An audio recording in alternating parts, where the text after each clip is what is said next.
Om Swastiastu, Udah. Namo Buddhaya, salam kebajikan, salam sejahtera, salam sehat Iya. semua, rahayu. Itu di Pertama-tama kami mengucapkan terima kasih sekali atas kehadiran teman-teman ya media, di sini juga udah naik sih. baik yang hadir secara langsung di Iya. Komisi Yudisial maupun yang menghadiri konferensi ini melalui platform virtual ya, ada di Zoom, di YouTube dan di Instagram Live Komisi Yudisial. Nah, teman-teman sekalian, siang hari ini kami dari Komisi Yudisial Republik Indonesia ingin menyampaikan sikap kelembagaan Komisi Yudisial Republik Indonesia terkait dengan kegiatan tangkap tangan dan salah satunya berujung pada penetapan tersangka terhadap salah satu hakim agung di Mahkamah Agung. Oleh karena itu, kami minta perkenan kepada Bapak Ketua Komisi Yudisial Republik Indonesia, Profesor Dr. Muti Fajar Nurdewata SHM untuk menyampaikan sikap Komisi Yudisial. Silakan Bapak.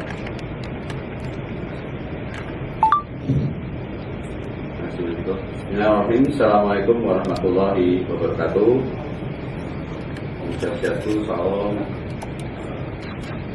budaya, salam kebajikan, salam sejahtera dan salam sehat untuk semuanya.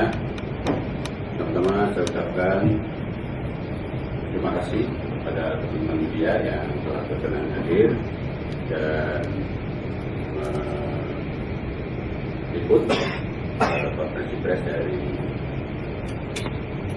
pernyataan kelembagaan dari Komisi Yudisial pada siang hari ini terhadap penetapan tersangka seorang hakim agung SD. Saya bacakan. Yang pertama, Komisi Yudisial menaruh perhatian penuh pada kasus ini karena menyangkut dugaan pencitraan terhadap kehormatan dan keluhuran martabat hakim. 2. Komisi Yudisial terbuka dan terus berkoordinasi dengan Mahkamah Agung dan Komisi Pemberantasan Korupsi untuk melakukan pendalaman yang dibutuhkan demi kelancaran pengungkapan kasus ini. 3. Komisi Yudisial akan melakukan pemeriksaan terhadap hakim dan pihak-pihak yang terlibat dalam perkara ini sesuai tugas dan kewenangan Komisi Yudisial.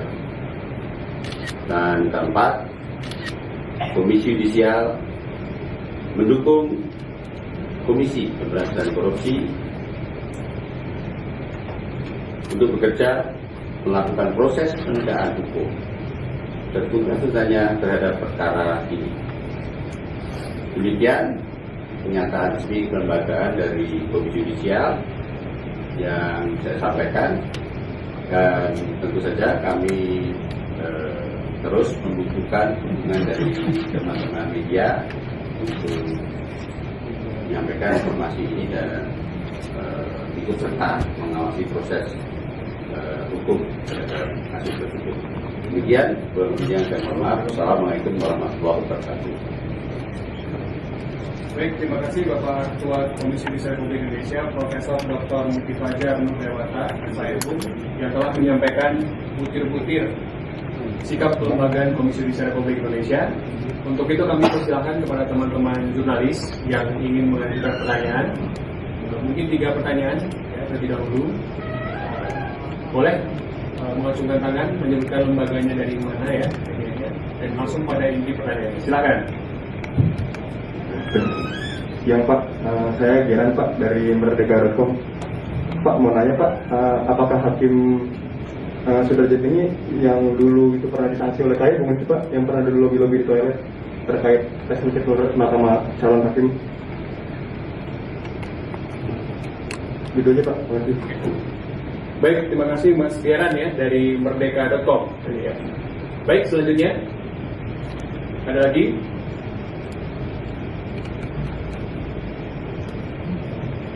Ya, silakan Mas.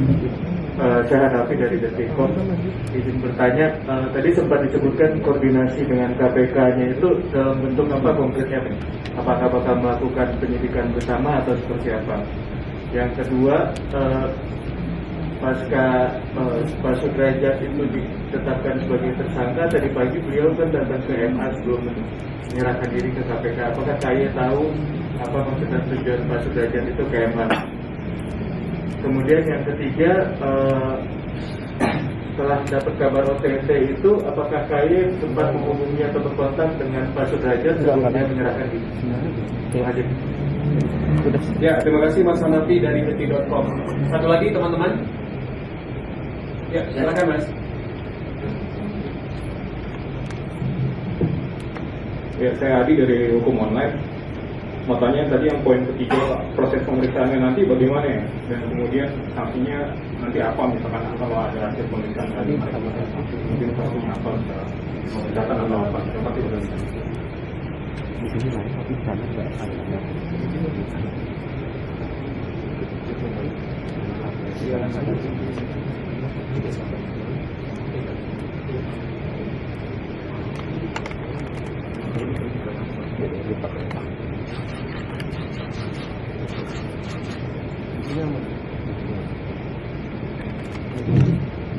Ya, terima kasih teman-teman jurnalis.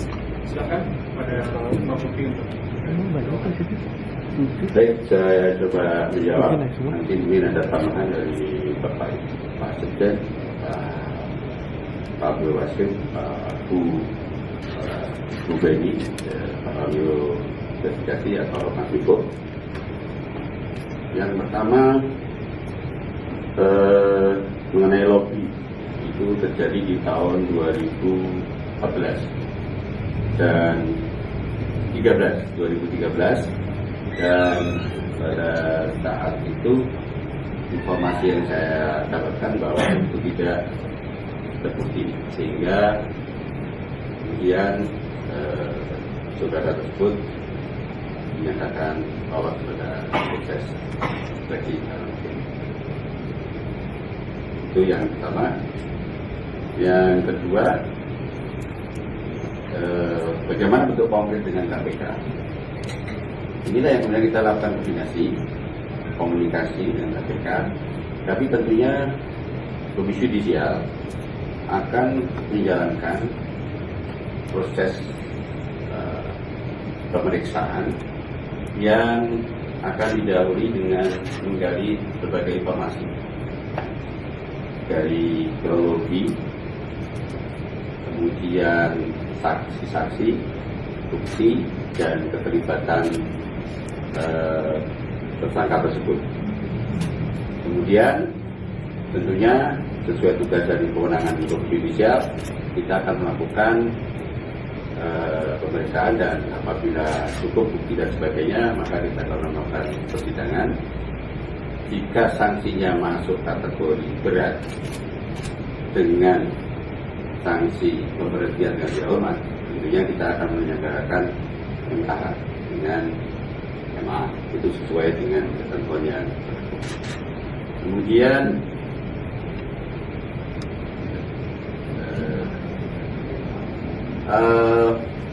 saya tidak tahu dan belum diberitahu bahwa saudara tersangka pagi tadi sebelum KPK mampir ke MA. Oleh karena itu, bagian daripada koordinasi dengan MA dan KPK itulah yang kemudian nanti kita akan tidak lanjuti supaya kita mendapatkan informasi yang lebih cukup. Kemudian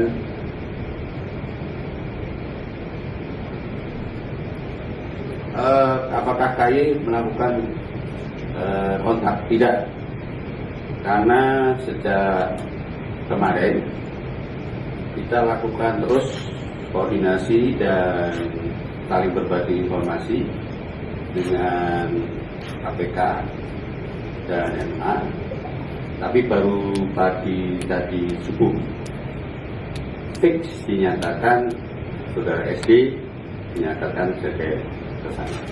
Jadi KAY belum tidak melakukan kontak sama sekali dengan tersangka.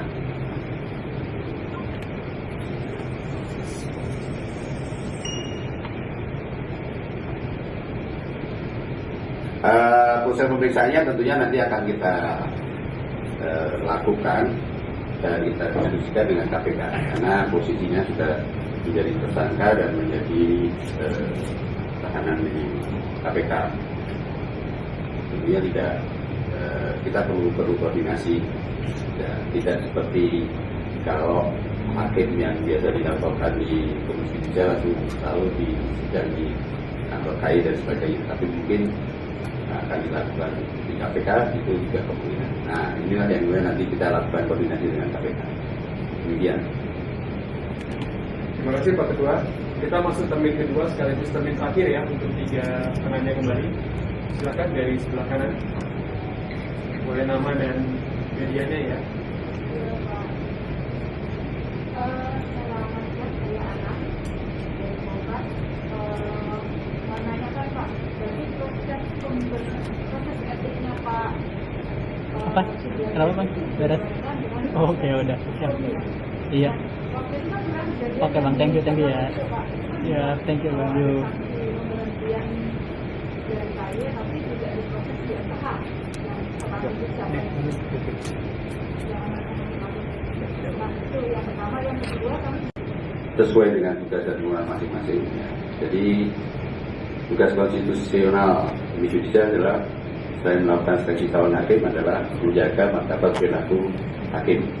Dan ini kita lakukan dengan satu, melakukan pengawasan, yang kedua dengan melakukan peningkatan kapasitas hakim, dan yang ketiga dengan melakukan advokasi hakim. Jika hakim kemudian diintervensi, diancam dan sebagainya, untuk menjaga independensi hakim dan integritas hakim.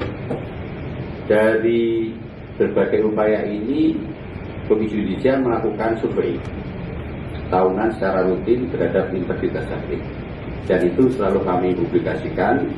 Dan alhamdulillah kita patut untuk optimis bahwa hasil survei itu setiap tahunnya mengalami kenaikan. Bahwa belum sempurna, iya, itu pun juga diakui oleh Mahkamah Agung. Jadi belum sampai pada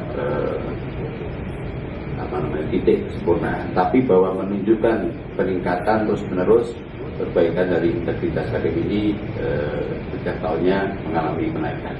Itu yang bisa kami sampaikan. Ya. Dari saya itu cukup.